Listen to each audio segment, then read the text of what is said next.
O Nay, anong masasabi mo? Bakit hindi mo kami pinapatulog? At para masaya. Para maging masaya. Mga mugto ng mata namin, namumula na. Matulog pag alis ko. Wala na ang mata namin. Maga na yung Nagpatimpla na ng kape. Maga na ang mata namin. Ayun pang kasamaan ko. Ayun pang anak ko. nananakit na yung mata. Ang sakit ng mata namin. Ayaw magpatulog. Ang gusto ko talaga, Yan. yung kausapin ako. Nandito ako.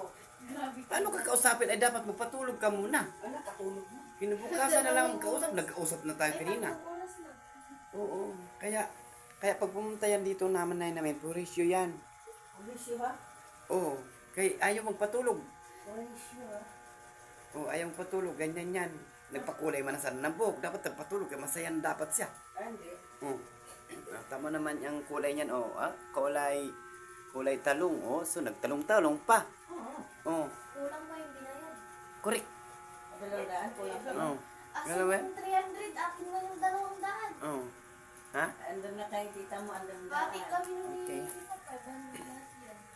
Bago kasi kapag nandaan. Ay, hindi Ayaw pala. patulog. Sus, naku, nantok na kami. Anong oras na dito sa... Alas dos. Alas 2, alauna. Alas dos na. Ay, alas 2 na. Kala mo yan, alas 2 na ayaw magpatulog. Ninuok ko. Biscuit yung steak. Sakit na kayo kung mata. Nag-inom po ako ng fiesta dito sa Eh, Diyos ko, kabababa ko lang kanina sa... Wala, hindi kay ako Richard Sarno, tapos nag-wait siyempre nakipag-engage pa sa balabala. Nakipag-engage pa sa iba.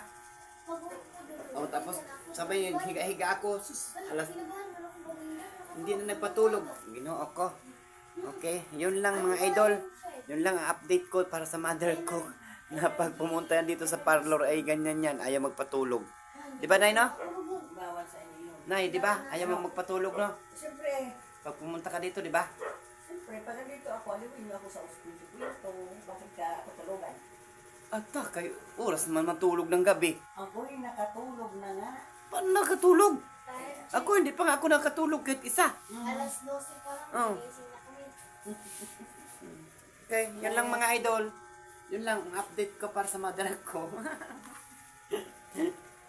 Thank you for watching Muna si sa aming